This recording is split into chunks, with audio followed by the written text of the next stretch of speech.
Gas बनाई थी? बता सकते हो कैसे बनाई थी हाइड्रोजन गैस बेटा 10th क्लास में? Anyone? Sir electrolysis of water. बिल्कुल सही।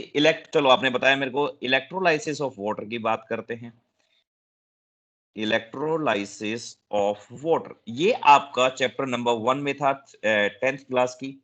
जब हम वाटर की इलेक्ट्रोलाइसिस करते हैं बेटा, देखिए जब हम इलेक्ट्रोलाइसिस ऑफ वाटर करते हैं तो जो ये H2O होता है, इलेक्ट्रोलाइसिस होने पे ये टूट जाता है बेटा H positive and OH negative के अंदर। ठीक है बेटा, किस में टूट गया? H positive and OH negative में। अब हम बात करते हैं, देखिए H पॉजिटिव किस पे जाएगा? कैथोड पे जाएगा, एट कैथोड, क्योंकि कैथोड कैसी होती है? नेगेटिवली चार्ज होती है।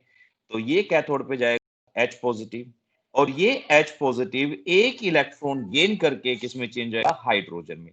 और कई बार क्या करते हैं बेटा, हम डायरेक्टली इसको प्रोसेस को लिख देते हैं कि H पॉजिटिव, दो H पॉजिटिव, ये क्या करते हैं बेटा, इसको बैलेंस कर लेते हैं। ये दो इलेक्ट्रॉन एक्सेप्ट करके किस में चेंज होता है? H2 गैस में। या फिर 1 बाय 1 स्टेप करके सकते हैं, तो ये एक हाइड्रोजन जो बना है हमारे पास, दूसरे हाइड्रोजन एटम के साथ रिएक्ट करके किस में बन जाता है? H2 गैस में। और ये प्रिपेयर होती है किसके ऊपर? कैथोड के ऊपर। सेम हम बात करते हैं बेटा एट एनोड, और एनोड हमारी पॉजिटिवली चार्ज होती है, इसलिए यहाँ पे कौन आता है? OH negative. यहाँ पे ये OH नेगेटिव किस में चेंज होता है बेटा? OH में। और ये क्या करता है? एक इलेक्ट्रॉन रिलीज करता है। और जब हम बात करते हैं, इसको बैलेंस करना है बेटा, देखो कि हम जब बात करते हैं OH, ये OH, ये फर्दर जब हम इसको करते हैं तो ये टूट जाता है H2O प्लस में O2 रिलीज करता है इस टाइप से। अब इसको बैलेंस करते हैं, ये 2 में, यहाँ पे बैलेंस करेंगे 2, यहाँ पे आएगा 4, और इसको बैलेंस करने के लिए यहाँ पे 4, ये 4, और ये क्या हो जाएगा? 4 इलेक्ट्रॉन्स। इस टाइप से पूरी रिएक्शन बैलेंस होती है। तो यहाँ पे पता लगता है बेटा, जो हमारी हाइड्रोजन ऑब्टेन्ड होती है, ये होती है किस पे? कैथोड पे। ठीक है बेटा। और वाटर जब हम बात करते हैं, ऑक्सीजन, क्योंकि ये जो हमारे पास H2 होता है ये टूट जाता है बेटा, जब क्योंकि हम डायरेक्टली जब रिएक्शन को लिखते हैं, ये H2 जब आप डायरेक्ट लिखते हो, ये किस में टूटती है? H2 प्लस O2 गैस में। और बैलेंस करने के लिए इसलिए इस टाइप से लिख देते हैं। तो ये आपकी बनती है किस पे? कैथोड पे। और ये बनती है एनोड पे। और उसका फुल डिटेल हम इस टाइप से लिखते हैं बेटा। ठीक है, बैलेंस करने के लिए पे क्या लिखते हैं? H2 gas, 2H2, H2 gas. ठीक है बेटा। सेकंड आपने जो 10th क्लास में पढ़ा था वो क्या थी? यानी reaction of metals with acids and base। बेटा पढ़ा था नहीं पढ़ा था, जिसमें आपको बताया गया था कि पॉप अप साउंड करता है ये? हाँ जी बेटा, पढ़ा था ना आप लोगों ने? Yes sir. देखिए छोटा सा एग्जांपल, जिंक के बारे में पढ़ा था। जब आप जिंक को क्या करते हो बेटा, HCl के साथ रिएक्ट करते हो, तो क्या हमारे पास क्या रिएक्शन होती है? मेटल सोल्ट प्लस कौन सी गैस निकलती है बेटा? हाइड्रोजन। Sir hydrogen gas. बिल्कुल, बिल्कुल सही, हाइड्रोजन गैस निकलते हैं। और ये hydrogen gas pop sound release करते हैं बेटा। ऐसे जब हम एल्यूमिनियम के साथ रिएक्ट करते हैं या किसी और के साथ करते हैं, सेम रिएक्शन होती है। ये तो होगी हमारी एसिड के साथ। और जब इसको बेस के साथ रिएक्ट करते हैं, Zn प्लस NaOH, यहाँ पे 2 लगा दीजिए बेटा। इस टाइप से हमारे पास क्या आ जाएगा? Na2ZnO2 plus again H2 gas क्या होगी बेटा? रिलीज करेगी। तो इस टाइप से क्या करते हैं बेटा, हमने 10th क्लास, ये दोनों की दोनों प्रिपरेशन किसकी? हमारी 10th क्लास की, जो हमने 10th क्लास में पढ़ा था कि जब हम क्या करते हैं बेटा, एसिड को या बेस को जब मेटल्स के साथ रिएक्ट करते हैं, तो वो क्या रिलीज करती है? हमारे पास हाइड्रोजन गैस रिलीज करते हैं। और ये हाइड्रोजन गैस कैसे कंफर्म करते हैं, ये भी हमने 10th क्लास में पढ़ा था। ये हमारे जब पॉपअप साउंड करते हैं, जब इसको मैच स्टिक के पास में लेके आते हैं, या और वो क्या करते हैं? पॉप साउंड प्रोड्यूस करते हैं। तो इस टाइप से क्या करते हैं बेटा, हम इजिली कंफर्म कर सकते हैं प्रेजेंस ऑफ हाइड्रोजन गैस। ये तो होगी बेटा हमने जो 10th क्लास में पढ़ा था। अब हम बात करते हैं 11th क्लास की रिएक्शन, जिसमें हम सबसे पहले बात करते हैं बेटा कॉमर्शियल मेथड। कॉमर्शियल मेथड का मतलब है लार्ज स्केल पे preparation, commercial preparation of H2। देखिए बेटा, जिसमें सबसे पहले हमारे पास कौन सी रिएक्शन होती है? Coal gasification process. A part, coal gasification process.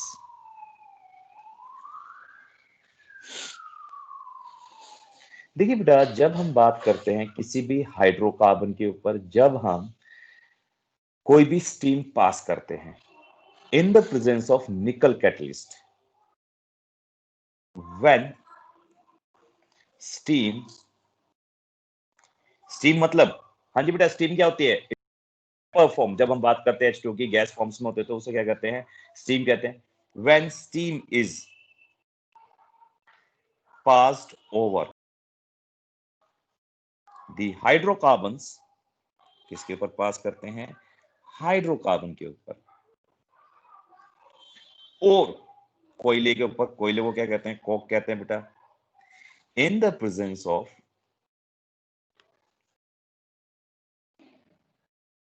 In the presence of catalyst, और यहां पे ये कैटलिस्ट आपके पास क्या हो सकता है बेटा? लाइक निकल, प्लेटिनम और प्लेटिनम, इनमें से कोई सा भी कैटलिस्ट हो सकता है। और ये फॉर्म करता है, form a mixture of, sorry, a mixture of gas and H2 gas. और इसको कहते हैं बेटा, जब हम बात करते हैं, ध्यान सुना, इस मिक्सचर को हम कहते हैं वाटर गैस। क्या कहते हैं बेटा? ध्यान सुना, इस मिक्सचर्स को हम क्या कहते हैं? वाटर गैस भी कहते हैं, और इनको हम सिंक गैस भी कहते हैं, आल्सो नोन एज मिक्सचर। इस मिक्सचर को मैं पहले बता रहा हूं, the mixture is known as syn gas. Why it is syn gas, क्यों कहलाता है बेटा? इसका रीजन मैं अभी आपको बताऊंगा क्यों कहते हैं सिन गैस कहते हैं बेटा। इसको हम वाटर गैस भी कहते हैं, और सिन गैस क्यों कहते हैं उसका रीजन बताऊंगा। और सिन गैस की जो फुल फॉर्म होती है वो हमारे पास होती है सिंथेटिक गैस। इसकी फुल फॉर्म सिन की, इसको हम सिंथेसिस गैस कहते हैं। ये सिन गैस की फुल फॉर्म है। इसका रीजन मैं अभी बताऊंगा क्यों कहते हैं। सबसे पहले इसकी प्रिपरेशन क्या करते हैं बेटा? देखिए, जब हम हाइड्रोकार्बन की बात करते हैं, हाइड्रोकार्बन हमारे पास है CH4। जब इसके ऊपर हम स्टीम पास करते हैं H2O gas, it will lead to formation of, यानी in the presence of nickel at 1270 kelvin temperature, it give a mixture of CO plus H2 gas, यानी प्रोड्यूस करती है बेटा हाइड्रोजन गैस को। ऐसे बेटा, ये तो हमारे पास मीथेन हो गया। ऐसे सेकंड हाइड्रोकार्बन की बात करते हैं तो ये हमारे पास होगा C2H6। अगेन इसके ऊपर हमने स्टीम पास करी, और ये आप जानते हैं बेटा ये क्या कहलाएगा हमारे पास? Ethane. In the presence of nickel catalyst 1270 kelvin temperature, again it give a mixture of CO sir gas plus, हाँ जी बेटा, सर ये CO गैस ही आएगी या फिर CO2 गैस आएगी? ना बेटा CO गैस आएगी। मैंने यहां लिखा है, देखो, इस मिक्सचर को, यानी CO के और H2 के मिक्सचर को हम क्या कहते हैं? सिन गैस कहते हैं। यहाँ पे CO2 नहीं आती, CO गैस आती है बेटा। ठीक है बेटा, कौन सी गैस आती है? Okay sir, CO, CO gas. Carbon monoxide. हाँ जी बेटा, अब इसको देखो, अब इसको बैलेंस कर लेता हूं। बैलेंस कर, यहाँ पे क्या आएगा? हाइड्रोजन कितनी होगी? देखो, कार्बन 1 है, बिल्कुल सही। हाइड्रोजन देखिए कितनी है हमारे पास? 6 है। इसको बैलेंस करेंगे तो कितनी आएगी? 3। अब देखिए यहाँ पे कार्बन 2 है, तो कार्बन को बैलेंस करने के लिए यहाँ 2 लगा देते हैं। और हाइड्रोजन कितनी? 8। और यहाँ बैलेंस करने के लिए क्या लगा देंगे फिर? 8 को बैलेंस करने के लिए 4। तो ये जो मिक्सचर है, किसका मिक्सचर? CO एंड H2 का जो मिक्सचर है बेटा, ये आपका कहलाता है एक्चुअल में वाटर गैस। वाटर गैस को हम सिन गैस कब कहते हैं वो अभी मैं बताता हूं। एक रिएक्शन और करा देते हैं, इसकी जर्नल इक्वेशन मैं आपको लिखवा देता हूं। देखिए बेटा, एक एक करते हुए आराम आराम से करेंगे, कोई दिक्कत हो जिसको जहां पे मेरे को बता देना। अभी मैं बताया बेटा, हाँ जी, एक्चुअली मैं स्वेट आता है हाथों में, इसलिए मैंने पेपर रख लिया नीचे। अब जब बात करते बेटा इसके मिक्सचर्स की बात करते हैं, किसकी बात करते हैं? इसकी जर्नल इक्वेशन। जितने भी हमारे पास हाइड्रोकार्बन्स होते हैं उनका जनरल फॉर्मूला क्या होता है बेटा? आप जानते हो हाइड्रोकार्बन्स का, एल्केन का general formula CN H2 H2N H2N plus 2 +2, बिल्कुल सही। ये हमारे पास हो गया बेटा एल्केन। यानी जितने भी हमारे पास एल्केन मतलब हाइड्रोकार्बन एल्केन वाले हैं, जब इनको हम क्या करते हैं बेटा, स्टीम के साथ रिएक्ट करते हैं, NH2 के साथ हम जब रिएक्ट कराते हैं, it will always lead to a formation of CO, a mixture of CO gas and H2 gas. और जब इसको बैलेंस करते हैं बेटा, यहाँ पे देखिए हमेशा क्या आएगा, N आएगा, जो हमने पीछे बैलेंस करा था, जितने यहाँ कार्बन होते हैं एज इट इज लगाते थे, और हाइड्रोजन हमेशा जो आता है बेटा वो आपके पास आएगा 2N+1, इस टाइप से। तो ये हमारे पास क्या है, जर्नल इक्वेशन हो गई इसकी, यानी जर्नल रिएक्शन हम बात करते हैं। सेम सिमिलरली अब हम बात करते हैं कोक के साथ, यानी कार्बन के साथ। जब हम कार्बन सोडिल लेते हैं बेटा, ये हमारे पास क्या है, कोक, और जब इसके ऊपर हम क्या पास करते हैं, स्टीम पास करते हैं, H2O गैस पास करते हैं इन the presence of nickel catalyst at 1270 Kelvin temperature पे, it will lead to a formation of CO gas plus H2 gas, और ये रिएक्शन बैलेंस होती है बेटा हमारे पास। ठीक है बेटा, और अभी मैंने बताया, अब इसको लिखवाता हूं, the mixture of CO gas and H2 gas is called water gas. इसे हम क्या कहते हैं बेटा, वाटर गैस कहते हैं। It is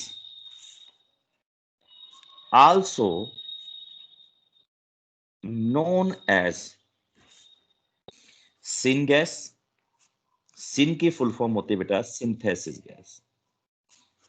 it is also known as syn gas because, क्यों कहते हैं बेटा इसको, क्योंकि ये क्या करती है, जो हमारे पास सिन गैस होती है, ये अदर हाइड्रोकार्बन्स को बनाने में हमारी हेल्प करती है, because it help in the formation of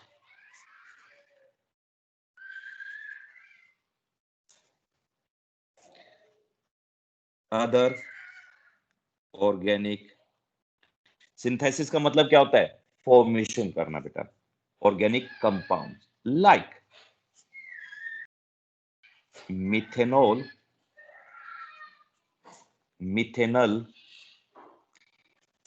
ETC। इसीलिए बेटा हम इसको क्या कहते हैं, ये एक्चुअली में इसका नाम होता है वाटर गैस। इसे सिन गैस क्यों कहते हैं, क्योंकि ये अदर ऑर्गेनिक कंपाउंड्स को बनाने में क्या करती है, हमारी हेल्प करती है बेटा, इसीलिए हम इसको क्या कहते हैं, सिंथेसिस गैस भी कहते हैं। अब दूसरी हमारे पास नेक्स्ट रिएक्शन आती है बेटा, सेकंड, इसी के अंदर shift reaction, water gas shift reaction. आप देखिए बेटा, एक्चुअली में क्या है, जो हमारे पास ये बाय प्रोडक्ट आया, किसका, किसका बाय प्रोडक्ट, वाटर गैस का जो बाय प्रोडक्ट है, बाय प्रोडक्ट वाटर गैस में मेन क्या था हमारे पास, डाई हाइड्रोजन, और बाय प्रोडक्ट क्या होगा, CO गैस। यानी in order to increase the, in order to increase the production of H2, जो इसका बाय प्रोडक्ट होता है किसका, वाटर गैस का, और वो क्या है मेन, जो बाय प्रोडक्ट का मतलब क्या होता है बेटा, जो हमारे लिए ज्यादा इंपॉर्टेंट नहीं होता, क्योंकि मेन क्या है हमारे पास डाई हाइड्रोजन है, तो बाय प्रोडक्ट क्या हो गया, CO गैस। ठीक बेटा, यानी कार्बन मोनोऑक्साइड। यानी in order to increase the production of H2 gas, CO from water gas is react with steam। Again किसके साथ रिएक्ट करते हैं बेटा, स्टीम के साथ, यानी H2 गैस के साथ रिएक्ट करते हैं इन the presence of catalyst, in the presence of catalyst.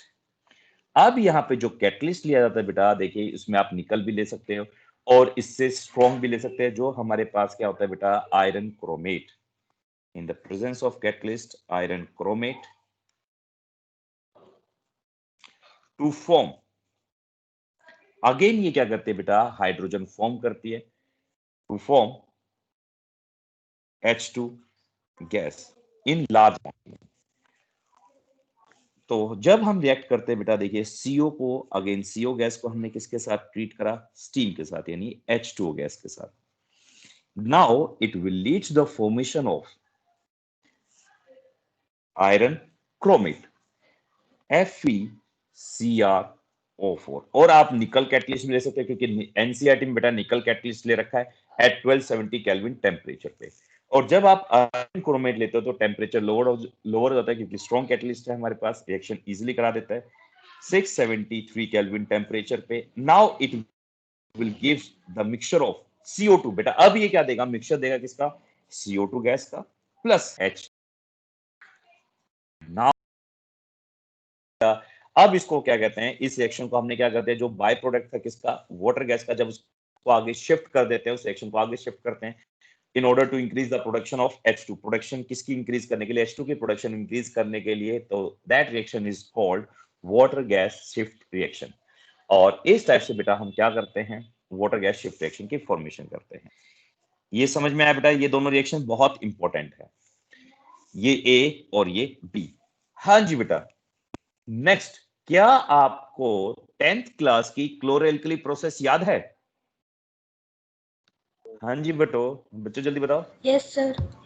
Okay बेटा, चलिए ये हमारी फिफ्थ होगी, शायद फिफ्थ ही है, एक बार मैं चेक कर लेता हूं पीछे, फोर्थ रिएक्शन ये हमारी। हाँ जी बच्चों, अब देखिए क्लोरोएल्कली प्रोसेस की जब बात करते हैं, क्लोरोएल्कली प्रोसेस बेटा, क्लोरोएल्कली प्रोसेस बताइए, इसमें हम क्या करते थे, जल्दी बताओ। Formation of sodium hydroxide. बिल्कुल सही। जब हम बेटा एक्चुअली में रिएक्शन मैंने रिएक्शन बताने के लिए कहा, बिल्कुल आपने बिल्कुल सही बताया, सोडियम हाइड्रोक्साइड करते हैं। जब हम क्या लेते हैं बेटा, NaCl लेते हैं, यानी ब्राइन सॉल्यूशन ऑफ NaCl लेते हैं, ब्राइन सॉल्यूशन लेते हैं किसका, NaCl का। ठीक है बेटा, यानी NaCl जब आप किस में डिसोल्व कर देते हैं, वाटर में डिसोल्व कर देते हैं, and then electricity is to be provide, electrolysis करते हैं, तब आपके पास क्या बनता है बेटा, जल्दी बताओ, अब प्रोडक्ट तो बता दीजिए बेटा, जल्दी बताओ। बिल्कुल सही, NaOH, ये कास्टिक सोडा कहलाता है, plus H2 gas plus chlorine कौन सी गैस, गैस, क्लोरीन गैस। हाँ जी बिल्कुल सही, क्लोरीन। देखो यहाँ पे बेटा H2 प्रोड्यूस हुई, इसीलिए बेटा मैंने कहा था कि 10th क्लास के लिए ये जो कुछ प्रोसेस है, तो इसमें जो इंपॉर्टेंट रिएक्शंस है मैं आपको पहले बता देता हूँ बेटा, जो हमारे पास है इसमें से प्रिपरेशन में जो इंपॉर्टेंट है, एक तो आपके पास वाटर गैस रिएक्शन इंपॉर्टेंट है, और दूसरी जो हमने कहा कि ये वाटर गैस क्या होता है, या सिन गैस क्यों कहते हैं इसको, वाटर गैस को सिन गैस क्यों कहते हैं। तो ये इसके अंदर दो इंपॉर्टेंट क्वेश्चन है, यानी कि 1 मार्क्स का क्वेश्चन आपका तैयार हो गया। ठीक है, तो इस टाइप से प्रिपरेशन के अंदर आपका 1 मार्क्स, ये बहुत इंपॉर्टेंट क्वेश्चन है, CBSE मतलब हर जब भी आपका पेपर होगा 11th क्लास में, उसके लिए बहुत इंपॉर्टेंट ये पार्ट है। नेक्स्ट हमारी आती है बेटा, इसके बाद प्रॉपर्टीज ऑफ, क्योंकि प्रिपरेशन यहां खत्म होती है बेटा, अब हम शुरू करते हैं properties. Properties of dihydrogen H2। हाँ जी बेटा, जब हम डाइहाइड्रोजन की बेटा बैलेंस कर लोगे, या बैलेंस करूं इसको, यहाँ पे जब हम बात करते हैं यहाँ पे 2 आ जाएगा, तो वो बैलेंस करने पे 2 NaOH, तो यहाँ पे NaCl2 हो गए, हाइड्रोजन हो गए हमारे पास, बैलेंस शायद हो गई होगी, यहाँ पे 2 आ जाएगी इस टाइप से, यहाँ पे भी 2 आ जाएगा, शायद बैलेंस हो गई या नहीं हुई, नहीं 2 नहीं आएगा, 2 हाइड्रोजन ये 2 ये, बिल्कुल बैलेंस हो गई बेटा। हाँ जी बेटा, अब हम प्रॉपर्टीज की बात करते हैं, फिजिकल प्रॉपर्टीज। अब मुझे बताइए बेटा, हाइड्रोजन गैस कलरलेस होती है, ऑडरलेस, कलरलेस है या कलर्ड होती है? कलरलेस। बिल्कुल सही। इसकी कोई स्मेल होती है बेटा इसकी? No sir. बिल्कुल सही, कोई स्मेल नहीं होती, इसलिए हम कहते हैं बेटा इसको ऑडरलेस, और इसके पास कोई टेस्ट, इसलिए हम कहते हैं ये कैसी होती है, टेस्टलेस होती है। ठीक बेटा, हाँ जी बेटा, क्या ये एक एक्सप्लोसिव गैस है या नॉन एक्सप्लोसिव? एक्सप्लोसिव का मतलब ब्लास्ट के साथ बर्न करती है या वैसे सिंपल होती है हमारे पास?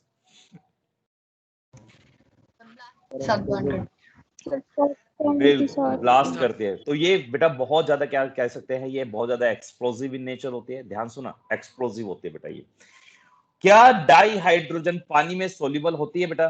जब हम बात करते हैं तो ये पानी में बेटा क्यों सोल्यूबल होती है या नहीं सोल्यूबल होती, बता सकते हो? जब हम बात करते हैं बेटा इसकी, तो इट इज स्लाइटली, बहुत ही स्लाइटली सोल्यूबल इन वाटर। आपको उसमें बताया था कि लाइक सोल्यूबल इन लाइक्स, और हाइड्रोजन कैसा होता है, नॉन पोलर होती है, इसलिए पानी के अंदर बहुत कम सोल्यूबल होती है, इसी वजह से बेटा it is slightly soluble in water since, very slightly soluble in water since it is non polar. कैसी है बेटा, ये नॉन पोलर है, पानी नॉन पोलर है, और पानी कैसा होता है, पोलर होता है, इसी वजह से बेटा ये पानी के अंदर कैसे होती है, स्लाइटली सोल्यूबल, बहुत कम सोल्यूबल होती है, या कह सकते हो नॉन पोलर होने की वजह से ये पानी में ज्यादा सोल्यूबल नहीं होती बेटा। ये एयर से हल्की होती है या बाहरी होती है बेटा, बताइए? सर हल्की लाइटर होती है। होती है, हल्की होती है। बिल्कुल सही, बिल्कुल सही। तो ये हम वैसे कह सकते हैं बेटा लाइटेस्ट गैस है, ठीक है बेटा। और जो इसका क्रिटिकल टेम्परेचर होता है, हमने उसमें भी पढ़ा था, कौन से चैप्टर में, चैप्टर नंबर 5 में, उसमें जब हमने वो जेड यानी जेड पढ़ा था, कंप्रेसिबिलिटी फैक्टर जब हम पढ़ रहे थे बेटा, उसके अंदर जेड भी बात करी थी हमने, तो उसमें हमने बताया जो इसका क्रिटिकल टेम्परेचर होता है ये बहुत लो होता है, critical temperature of H2 is very low, इसलिए ये बेटा जो हम बात करते हैं इजिली लिक्विफाई नहीं हो सकती, इसलिए डिफिकल्ट होता है इसको लिक्विफाई करना, इज वेरी लो, और ये लगभग जो होता है बेटा 33.2 केल्विन के इक्वल होता है, ठीक है बेटा, इसलिए हम इसको इजिली लिक्विफाई नहीं कर सकते। दूसरी बात ध्यान सुना बेटा, हाइड्रोजन हाइड्रोजन के बीच में जो सिंगल बॉन्ड होता है, मैंने आपको हर बार बताया है कि इस सिंगल बॉन्ड का जो मतलब ये हाइड्रोजन और हाइड्रोजन के बीच में जो कोवलेंट बॉन्ड होता है, इसको तोड़ने के लिए, यानी ये कोवलेंट बॉन्ड सबसे ज्यादा, सिंगल बॉन्ड में सबसे ज्यादा इसको तोड़ने के लिए एनर्जी की जरूरत होती है, यानी इसकी बॉन्ड डिसोसिएशन एंथैल्पी सबसे ज्यादा होती है बेटा, ये चीज याद रखना इसके अंदर, यानी अदर किसी भी उसे एलिमेंट्स की बात कंपेयर करते हैं तो सबसे ज्यादा इसकी बॉन्ड डिसोसिएशन एंथैल्पी सबसे ज्यादा, ठीक है बेटा। HH bond have high bond dissociation enthalpy, ठीक है बेटा, डिसोसिएशन एंथैल्पी। बट मैं जब बात करता हूं इसके अदर फॉर्म की बात करते हैं, ड्यूटेरियम की बात करते हैं, ड्यूटेरियम में क्या आ जाता है बेटा, एक प्रोटॉन भी आ जाता है, इसलिए ड्यूटेरियम की जब DD की बात करते हैं, इस हाइड्रोजन, क्योंकि मेनली आप भी जानते हो हाइड्रोजन की रिस्पेक्ट में हम बात करते हैं, तो जो हाइड्रोजन होता है इसकी होती है 35.8 किलोजूल पर मोल होती है बेटा, ठीक है बेटा, कितनी होती है 35.8 किलोजूल पर मोल। बट ड्यूटेरियम की बात करते हैं, डी की बात करते हैं, ड्यूटेरियम में due to the presence of one nucleus, एक न्यूक्लियस आ जाता है, इसीलिए बेटा इसकी जो बॉन्ड डिसोसिएशन एंथैल्पी है वो इस डाई हाइड्रोजन से भी ज्यादा हो जाती है। वो न्यूक्लियस क्या करता है, इसको इलेक्ट्रॉन्स को स्ट्रांगली होल्ड करके रखता है, और जब स्ट्रांगली होल्ड करेगा ऑटोमेटिकली डिस्टेंस कम हो जाएगा, और डिस्टेंस कम होगा तो स्ट्रांगली अट्रैक्ट करेगा, तो तोड़ना क्या हो जाएगा, उतना ही डिफिकल्ट हो जाता है, इसलिए ड्यूटेरियम का, बट आउट ऑफ अदर, जैसे हम क्लोरीन के साथ कंपैरिजन करते हैं हाइड्रोजन का, तो हाइड्रोजन की बॉन्ड डिसोसिएशन एंथैल्पी सबसे ज्यादा होती है, ये चीज याद रखना बेटा। तो ये हमारे पास है बेटा इसकी कुछ फिजिकल प्रॉपर्टीज। अब हम बात करते हैं इसकी केमिकल, इससे क्या क्या बना। हाँ बेटा बोलो, बोल सर बच्चे। एक बार ये ड्यूटेरियम वाला दोबारा बता दो। देखो बेटा जब आप बात करते हो, देखो मैंने कल भी आपको बताया था कि ड्यूटेरियम के अंदर क्या जाता है, एक न्यूक्लियस आ जाता है। अब न्यूक्लियस जैसे जैसे नंबर ऑफ प्रोटॉन्स बढ़ते हैं, ध्यान सुना, न्यूक्लियस में न्यूक्लियस का एटॉमिक साइज बढ़ेगा, तो न्यूक्लियस क्या करता है बेटा, स्ट्रांगली होल्ड करके रखेगा उसको, अब उसको तोड़ना क्या होगा, डिफिकल्ट हो जाएगा, नहीं अट्रैक्शन स्ट्रांग हो जाती है, इसीलिए उसकी बॉन्ड डिसोसिएशन एंथैल्पी भी क्या हो जाती है, ज्यादा हो जाती है। तो क्योंकि इसमें क्या हो जाता है, न्यूक्लियस ऐड हो जाता है, और न्यूक्लियस क्या करता है, उसकी स्टेबिलिटी को इंक्रीज करता है, और जो जितना ज्यादा स्टेबल हो जाता है उसको तोड़ना उतना ही क्या हो जाएगा, डिफिकल्ट हो जाएगा बच्चे, ठीक है बेटा। चलिए अब हम बात करते हैं बेटा इसकी केमिकल प्रॉपर्टीज की। अब जब हम केमिकल प्रॉपर्टीज पे आते हैं बेटा इसकी, देखो ये ऐसे ही पूरा जनरल चैप्टर है, ज्यादा डिफिकल्ट नहीं है बेटा, ऐसे जनरल चैप्टर है पूरा का पूरा। केमिकल प्रॉपर्टीज, अब केमिकल प्रॉपर्टीज में सबसे पहले हम बात करते हैं बेटा, ध्यान से सुनिए बेटा, इसकी रिएक्टिविटी बहुत लो होती है। अब मुझे बता सकते हो, क्वेश्चन आता है कि why hydrogen reactivity is low, मैंने अभी अभी बताया था आपको, रीजन अभी बताया कि रिएक्टिविटी लो क्यों होती है आपकी, क्योंकि देखो बेटा, जब हम बात, अभी तो मैंने बताया कि हाइड्रोजन और हाइड्रोजन के बीच के बॉन्ड को तोड़ना इजी होता है डिफिकल्ट होता है, जल्दी बताओ। Sir difficult. सॉरी बेटा, बिल्कुल सही, डिफिकल्ट होता है बेटा, यहाँ पे 435 है, 35 करा 435, सॉरी, डिफिकल्ट होता है। और जब डिफिकल्ट होगा तो वो इजीली रिएक्ट करेगा या डिफिकल्ट रिएक्ट करेगा, डिफिकल्टी से रिएक्ट करेगा, जल्दी बताइए। डिफिकल्ट होगा, इसलिए बेटा जब हम बात करते हैं लो रिएक्टिविटी, रीजन यही है बेटा, सिंस, क्योंकि बॉन्ड डिसोसिएशन एंथैल्पी, बेटा ये गिव रीजन क्वेश्चन आते हैं इसके, मैं पहले बताता हूं, ये गिव रीजन क्वेश्चन है कि reactivity of dihydrogen is low, explosive है, फिर भी रिएक्टिविटी बहुत कम होती है, क्यों? क्योंकि इसकी जो बॉन्ड डिसोसिएशन एंथैल्पी होती है, bond dissociation enthalpy is quite high. बस आपको ये लिखना है, क्वाइट कैसे होती है बेटा, हाई होती है। एंड जो डिसोसिएशन होती है, एंड डिसोसिएशन या dissociate and dissociate about 2000 kelvin temperature पे, ये डिसोसिएट करता है बेटा 2000 केल्विन टेम्परेचर के अबाउट टेक प्लेस करता है, तभी ये रिएक्शन टेक प्लेस करेगा। इसी वजह से इसकी बेटा लो होती है, क्योंकि हाइड्रोजन और हाइड्रोजन के बीच का जो बॉन्ड होता है, hydrogen hydrogen bond is very strong, इसलिए इसको तोड़ना क्या होगा बेटा, डिफिकल्ट होता है। हाँ जी बेटा, दूसरी हम बात करते हैं, अब इसकी रिएक्शंस की बात करते हैं, तो रिएक्टिविटी लो होगी बेटा। अब हम बात करते हैं इसकी रिएक्शंस की, रिएक्टिविटी।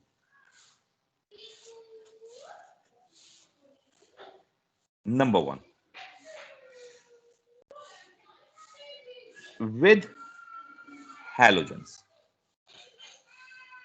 देखिए बेटा, जब हम क्या करते हैं, इसको हैलोजेंस के साथ रिएक्ट करते हैं, 2 प्लस Cl2, और इन the presence of sunlight, sunlight को बेटा आप भी जानते हो यूवी रेडिएशन देता है, या फिर हम एच न्यू भी लिख सकते हैं, क्योंकि ये प्लैंक्स इक्वेशन है, तो आप इन दोनों में से कुछ भी लिख लीजिए। तो ये हमें क्या फॉर्मेशन देगा, 2HCl की, 2HCl गैस बना देगा। अब हम बात करते हैं बेटा H2 प्लस F2 फ्लोरीन।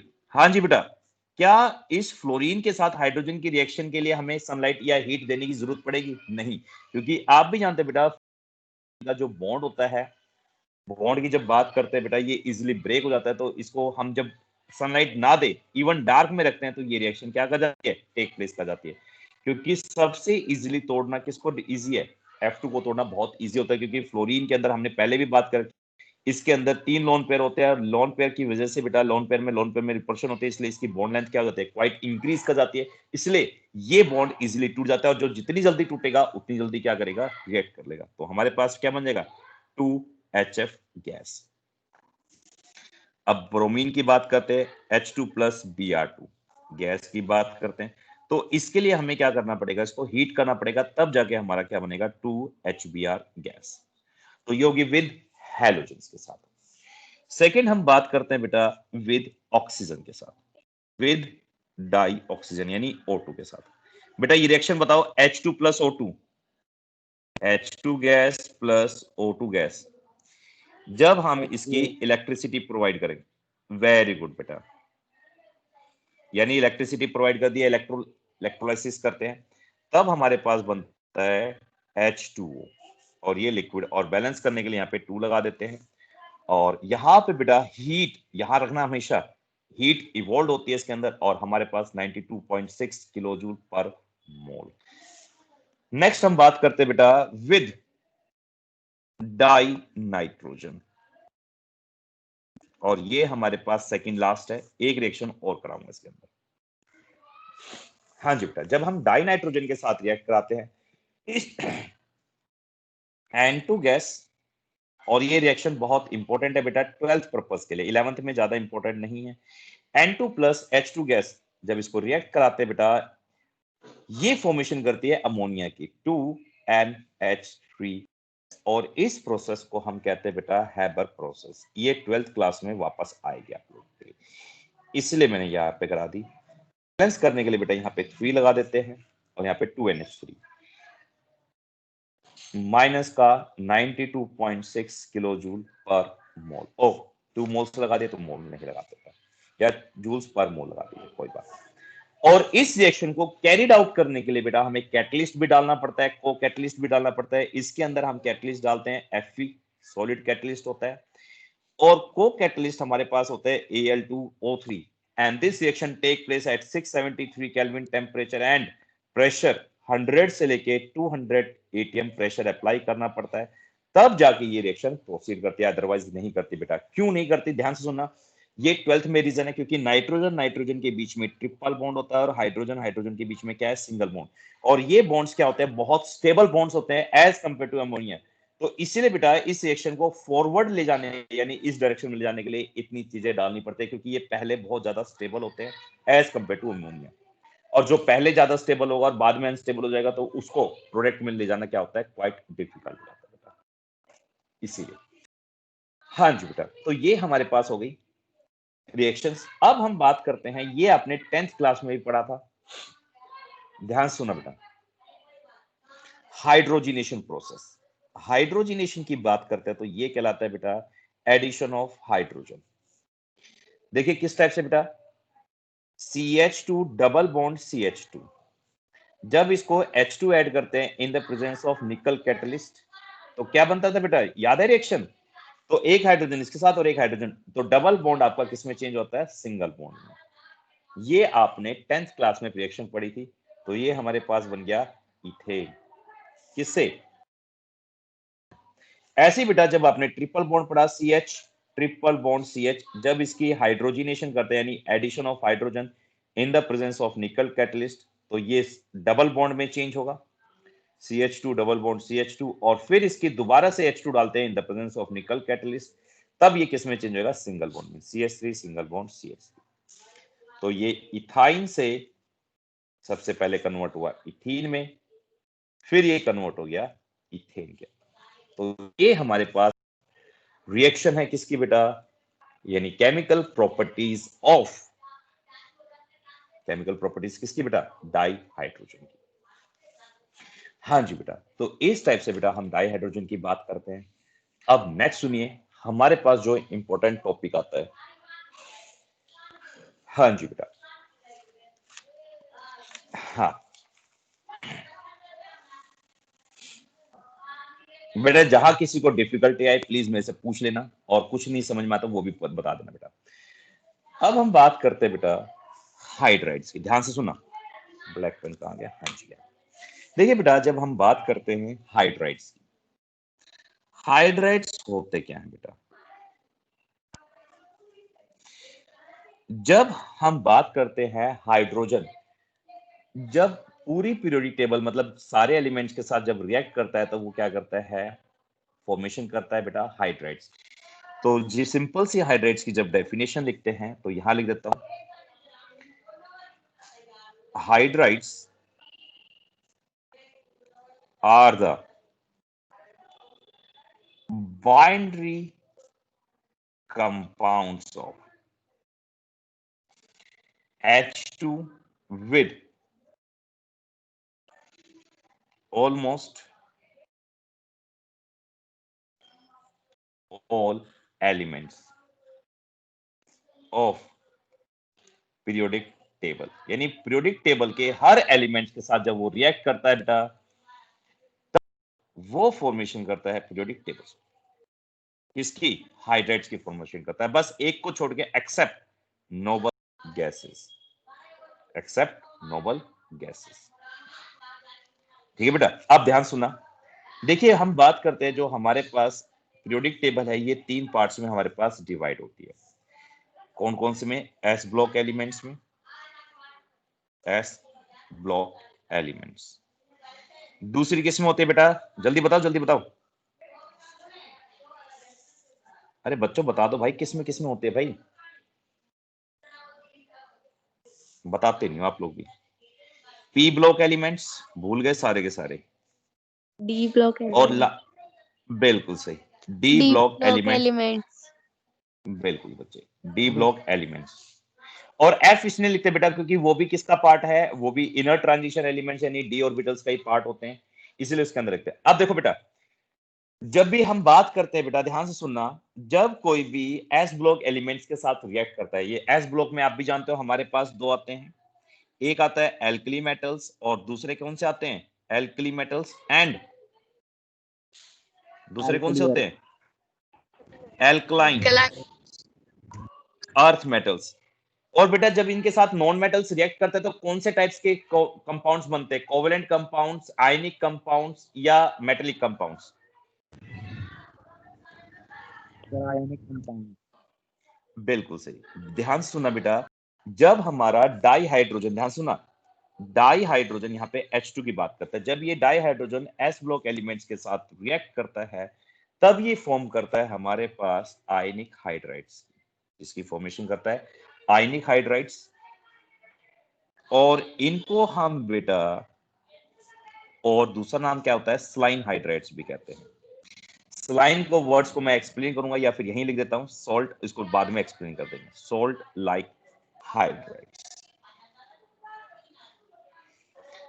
और बेटा जब पी ब्लॉक एलिमेंट्स किसी भी, जब कोई एक नॉन मेटल के साथ रिएक्ट करता है तो आप भी जानते हो कि वो किस में डिवाइड हो जाता है, ये फॉर्म करते हैं कोवलेंट हाइड्राइड्स। किसकी फॉर्मेशन करते हैं, कोवलेंट हाइड्राइड्स। और दूसरा नाम होता है बेटा इनका मॉलिक्यूलर, क्योंकि ये मॉलिक्यूल्स की फॉर्मेशन करते हैं इसलिए कहलाता है मॉलिक्यूलर। और लास्ट हमारे पास होता है जब ये डी ब्लॉक एलिमेंट्स के साथ रिएक्ट करते हैं, जब डी ब्लॉक किसी भी नॉन मेटल्स के साथ रिएक्ट करता है या मेटल्स के साथ रिएक्ट करता है तो वो फॉर्मेशन करते हैं मेटलिक हाइड्राइड्स की, मेटलिक और नॉन स्टीशियोमेट्रिक हाइड्राइड्स।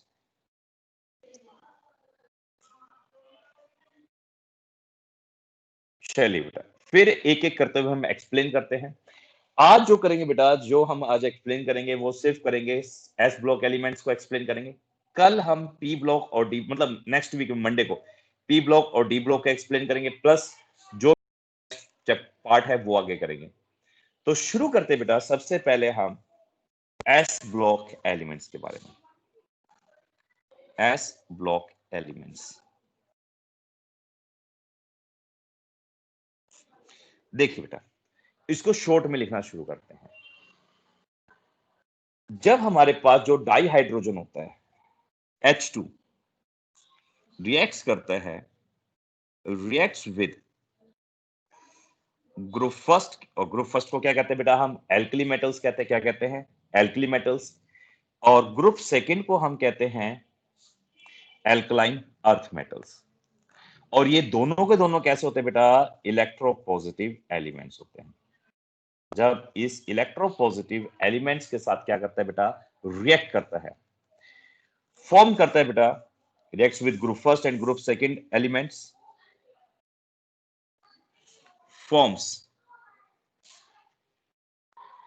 आयनिक हाइड्राइड्स। किसकी फॉर्मेशन करता है बेटा, ये आयनिक हाइड्राइड्स की फॉर्मेशन करता है। लाइक, ध्यान से देखना, Na प्लस H2 क्या बन गया, NaH। और ऐसे कैल्शियम के साथ कराते हैं बेटा Ca प्लस H2 तो क्या बन गया, CaH2। यहां बैलेंस करने के लिए यहां 2 लगा देते हैं, यहां पे भी 2 आएगा।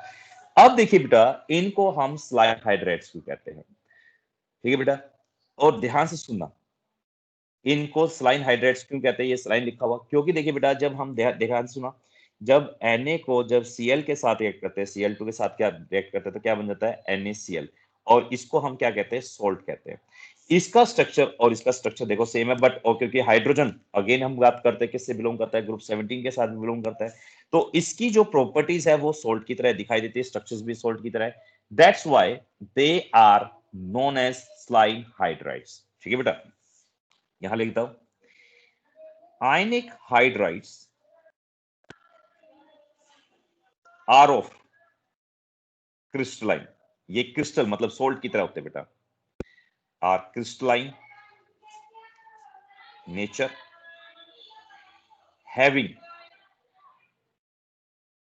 salt like structure. इसीलिए बेटा देयरफॉर कॉल्ड स्लाइम हाइड्राइड्स, इसीलिए बेटा इनको स्लाइम हाइड्राइड्स भी कहा जाता है। और इनको तीसरा नाम क्या है बेटा, इनको हम स्टेशियोमेट्रिक हाइड्राइड्स भी कहते हैं। दीज आर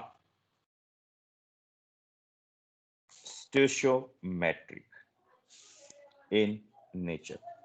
इन्हें स्टोशियोमेट्रिक क्यों कहते हैं बेटा, क्योंकि इनके अंदर जब रेशियोज की बात करते हैं, किसकी, हाइड्रोजन की और मेटल्स की जो रेशियो होती है वो दोनों की सेम रहती है। इसी वजह से बेटा इनको हम कहते हैं स्लाइम हाइड्राइड्स, या फिर कहते हैं, क्या कहते हैं, स्टोशियोमेट्रिक हाइड्राइड्स कहते हैं। These are because hydrogen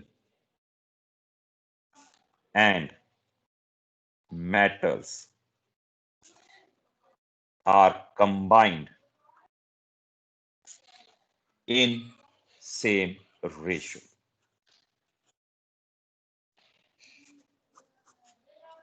As predicted by their formula. इसी वजह से बेटा हम क्या कहते हैं, इन्हें स्टोशियोमेट्रिक हाइड्राइड्स भी कहते हैं। ठीक है बेटा, ये हमारे पास होगी इसकी प्रॉपर्टीज, और ये हमारे पास हो गया एस ब्लॉक एलिमेंट्स को हम के साथ रिएक्ट करता है तो क्या करते हैं बेटा। ऐसे बेटा जब हम बात करते हैं पी ब्लॉक एलिमेंट्स की, ध्यान से देखना, इसको मैं नेक्स्ट क्लास में कराऊंगा, बट इसको थोड़ा सा मैं बता देता हूं। पी ब्लॉक एलिमेंट्स, देखिए बेटा जब हम पी ब्लॉक एलिमेंट्स की बात करते हैं, आप भी जानते हैं बेटा पी ब्लॉक एलिमेंट्स कितने ग्रुप्स में डिवाइड होता है बेटा, जल्दी बताइए। हाँ जी बेटा जल्दी बताओ। Group group 13 to 3 18। to 12। ना बेटा, पी ब्लॉक की बात करें 13 से लेके कहां तक होता है बेटा? 18। सर 18। बिल्कुल बिल्कुल सही, 18 तक होता है बेटा। बट हमने अभी कहा हेलोजेंस के साथ रिएक्ट नहीं करता, तो 18 को हम नहीं लिखेंगे बेटा। तो ग्रुप 13, 14, 15, 16 और ये 17। देखिए बेटा, और आप भी जानते हो इसके अंदर ग्रुप 13 के अंदर कौन सा आता है? बैंगन आलू गाजर इन थाली, कार्बन यानी chemistry sir give some problem, Nana Patekar Aishwarya सब बिंदास। तो ग्रुप 13 के साथ रिएक्ट करता है कौन? जब डाई हाइड्रोजन ग्रुप 13 के साथ रिएक्ट करता है तो वो फॉर्मेशन करता है बेटा इलेक्ट्रॉन डेफिशिएंट हाइड्राइड्स। इसकी फॉर्मेशन करता है इलेक्ट्रॉन डेफिशिएंट हाइड्राइड्स की फॉर्मेशन करता है। जब वो ग्रुप 14 के साथ रिएक्ट करता है बेटा तो ये इलेक्ट्रॉन प्रिसाइज हाइड्राइड्स कहलाता है। क्या कहलाता है? Electron precise hydrides. हम बात करते हैं बेटा ग्रुप 16, 17 और 15, 16, 17 की बात करते हैं, जब इन तीनों के साथ रिएक्ट करता है तो इस टाइप के हाइड्राइड्स को हम कहते हैं इलेक्ट्रॉन रिच हाइड्राइड्स। आपके दिमाग में एक क्वेश्चन चल रहा होगा कि सर ने इलेक्ट्रॉन डेफिशिएंट क्यों लिखा, प्रिसाइज क्यों लिखा? तो इसको कंपैरिजन, इसको हटाने के लिए मैं एक एग्जांपल ले लेता हूं, सिर्फ इलेक्ट्रॉन डेफिशिएंट, क्योंकि ये सिर्फ आप ये जो, चलो कोई बात नहीं, एक ग्रुप 13 कर लेते हैं, 14 और 15 16 हम बाद में कर लेंगे बेटा। देखिए, तो सबसे पहले हम लिखते हैं बेटा इलेक्ट्रॉन, ध्यान सुना। तो जब हम बात करते हैं कि कोवलेंट हाइड्राइड्स किसे कहते हैं बेटा, ध्यान सुना, तो मैं यहां डेफिनेशन लिख देता हूं इसकी शॉर्ट में। When dihydrogen यानी H2 reacts with P block elements except एक को छोड़ के ग्रुप 18 forms कोवलेंट हाइड्राइड्स। ये कोवलेंट हाइड्राइड्स की फॉर्मेशन करता है। और ये जो कोवलेंट हाइड्राइड्स होता है बेटा, ये फर्दर क्या करता है, हमारे पास डिवाइड हो जाता है 3 पार्ट्स में। कौन कौन से? Electron deficient hydrides, electron precise hydrides और इलेक्ट्रॉन रिच हाइड्राइड्स। तो सबसे पहले हम बात करते हैं इलेक्ट्रॉन डेफिशिएंट हाइड्राइड्स की। देखिए बेटा, अगेन वही कहते हैं, जब डाइहाइड्रोजन H2 रिएक्ट्स विद किसके साथ बेटा, देखो साफ साफ दिख रहा है, ग्रुप 13 एलिमेंट्स के साथ, reacts with group 13 elements, forms electron deficient hydrates. ये इलेक्ट्रॉन डेफिशिएंट हाइड्रेट्स क्यों कहते हैं? आप देखो बेटा,